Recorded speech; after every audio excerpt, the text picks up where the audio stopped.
Title: The Tale of the River Priest Shigeoka and the Pursuing Earth Spirit. Once upon a time, during the reign of Emperor Montoku, there was a high-ranking official named Dainagon Abe no Ani, who was appointed to survey the various tombs. He took charge of this task and set out with his entourage. At this time, there was a renowned onmyoji, a practitioner of Japanese esoteric cosmology, named Shigeoka, known for his exceptional skills and expertise. He was respected for his ancient knowledge and his unparalleled abilities. When the survey of the tombs was completed and the officials were heading back, Shigeoka noticed something alarming as they traveled north through Fukakusa. Shigeoka approached Dainagon and said, "I must inform you of something troubling. Though the tombs were inspected without issue, it seems there is a great error. An earth spirit is pursuing us. This is a serious matter that you and I must take responsibility for. It will be difficult to escape from this pursuit." Dainagon, overwhelmed and confused, could not think clearly. He could only plead, "I cannot think of a solution. Please help me." Shigeoka replied, "Indeed, it is not something that can be easily avoided. For now, we should prepare to hide. Have everyone move ahead, and we will follow behind." As night fell, Dainagon and Shigeoka dismounted from their horses and sent them ahead. They sought refuge in a field, where Shigeoka made a makeshift shelter with stacked rice sheaves and began to perform incantations to protect them. Dainagon, feeling uneasy, could see Shigeoka's intense focus and growing agitation, which filled him with dread. Amidst the dark and silent night, they heard the sounds of countless footsteps approaching. Though the noise seemed to resemble the sound of horses' hooves, it was clear that there were no actual people present. The Earth Spirit's pursuit was getting closer.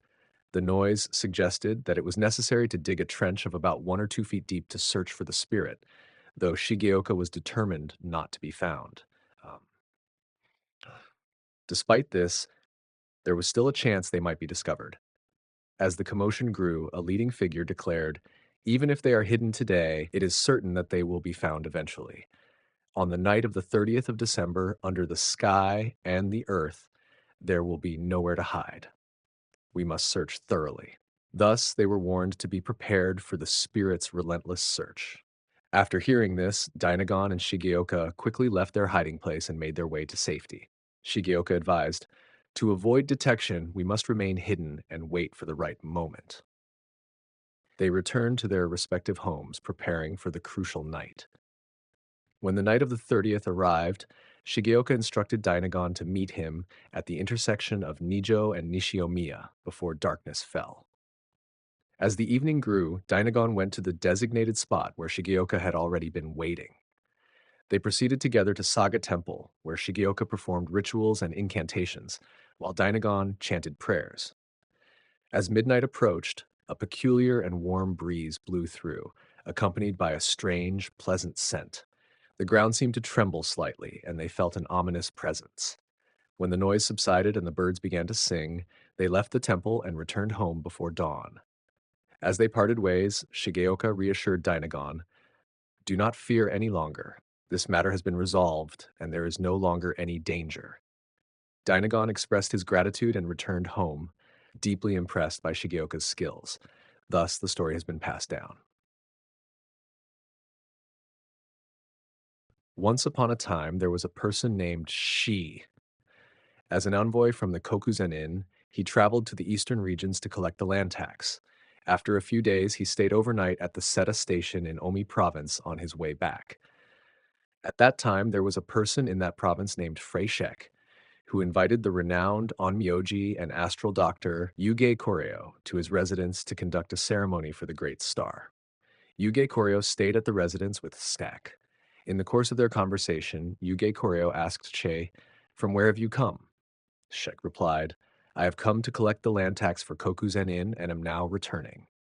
As they continued their conversation, night fell and everyone went to sleep. However, Slack suddenly woke up from a disturbing dream and said to Yuge Koreo, "I had a bad omen in my dream. Since I am fortunate to be staying with you, please interpret this dream for me." Yuge Koreo interpreted the dream and said, "You must not return home tomorrow. Someone who wishes to harm you is in your home." Responded, "I urgently need to return home as I have been away for several days, and have many public and private matters to attend to. How can I avoid this danger? Yuge Koreo advised, if you still strongly wish to return home tomorrow, know that the person who intends to harm you is hiding in the corner of your house, where the ox and tiger directions meet. Go home first, and after securing all your belongings, go alone to that spot and shoot arrows there, declaring, I have returned from the eastern regions. I know someone wishes to harm me today. Come out quickly, or I will shoot you. Even if the person has magical powers to remain hidden, they will be revealed. Following this advice, Lex hurriedly returned to Kyoto the next day. Upon arriving home, his family was in great commotion, saying, Welcome back. Did not enter his house immediately, but instead secured all his belongings. He then took his bow and arrows, went to the designated spot, and found a place covered with straw. He thought, this must be the spot, and, drawing his bow, he shot an arrow while calling out, I have returned and know that someone intends to harm me today. Come out quickly, or I will shoot you. At that moment, a priest emerged from the straw. Immediately called his attendants to capture and question the priest. The priest, initially evasive, eventually revealed, It is not something that should be hidden. I am a servant of my lord, who has lived in this mansion for many years. When it was learned that you would be coming, my lord ordered, wait, and make sure to kill him. Hence, I was hiding here. Upon hearing this, Kashk was relieved that Yuge Koreo's advice had indeed saved his life. He was grateful to Yuge Koreo and thanked him. Later, the priest was handed over to the police, and Shks did not have to return to his wife, who had been staying elsewhere. Reflecting on this, it was said that even though the wife had been with him for many years, the heart must not waver. Such treachery can occur, and Yuge Koreo's divination was indeed mysterious. It was said that new onmyoji like him had such extraordinary abilities. Thus, the story has been passed down. The Tale of Kamo Tadayuki and the Young Boy Kaneko. Once upon a time, there was an onmyoji named Kamo Tadayuki. He was renowned for his skills and had no equal in his time. Thus, he was employed by both public and private matters as someone with unparalleled expertise. One day, a person requested Tadayuki to perform an exorcism. As Tadayuki prepared to leave for the task, his young son, Kaneko, who was about 10 years old at the time, was very attached to his father. Because of his strong attachment, Kaneko was taken along in the carriage. When they arrived at the site of the exorcism, Tadayuki performed the ritual, with his son standing by his side. Once the exorcism was completed and the practitioners had departed, Tadayuki also returned home with his son. During their journey, Kaneko said to his father, Father, when we were at the site of the exorcism, I saw a terrifying group of figures that were not human, but were shaped like people, about 20 or 30 of them. They were eating up all the offerings and using the boats, carriages, and horses prepared for them. What could these beings be?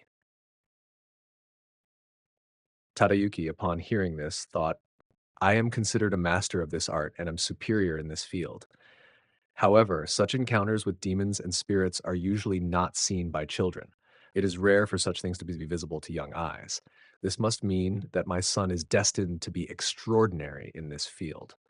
He thus decided to thoroughly teach his son everything he knew about his art, leaving no detail uncovered. True to Tadayuki's expectations, Kaneko grew up to be a highly skilled practitioner, serving both public and private duties without any shortcomings. His descendants continued to excel and remain unmatched in the art of onmyoji and calendar making. Even to this day, it is said that his lineage remains unrivaled. Thus, the story has been passed down. The Tale of Abe no Seimei and the Young Disciple. Once upon a time, there was an onmyoji named Abe no Seimei. Known for his exceptional skills, he had no rivals in his field. From a young age, Seimei studied the art of onmyoji under the guidance of Kamo Tadayuki, learning diligently both day and night without any lapse in his concentration. One evening, while Seimei was still young, his master Tadayuki went out for a night walk, and Seimei followed behind the carriage. As Tadayuki rested in the carriage, Seimei saw a terrifying group of demons approaching from the front. Alarmed, Seimei ran to wake his master and inform him of the danger.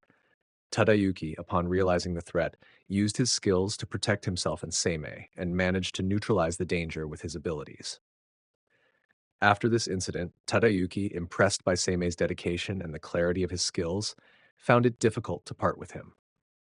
He compared teaching Seimei to drawing water from a jug, meaning that Seimei absorbed knowledge as effortlessly as water from a jug. Ultimately, Seimei became a highly skilled practitioner, serving both public and private needs with great expertise. Later, after Tadayuki's death, Seimei lived in a house located to the north of the Sumagoi Shrine and to the east of the West Dome. One day, an old monk, accompanied by two young boys, visited Seimei. Seimei asked the monk about his origins, and the monk replied that he was from Harima province and had come to learn the onmyoji arts after hearing about Seimei's exceptional skills. Seimei suspected that the monk was testing him and wished to avoid being judged harshly. He decided to secretly test the monk's intentions. Seimei mentally invoked a spell to make the boys disappear.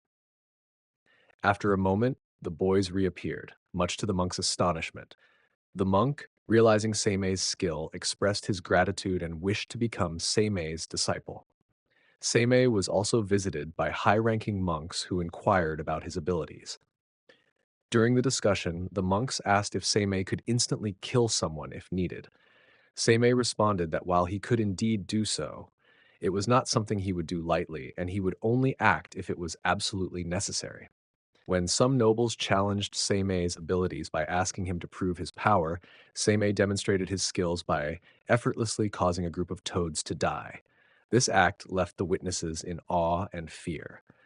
Seimei was known for his mysterious and powerful practices. His house was reputed to have various unusual phenomena, and even his descendants continued to be respected for their skills. The tale of Seimei's extraordinary abilities and his exceptional contributions to the art of onmyoji have been passed down through the generations. Thus, the story has been passed down.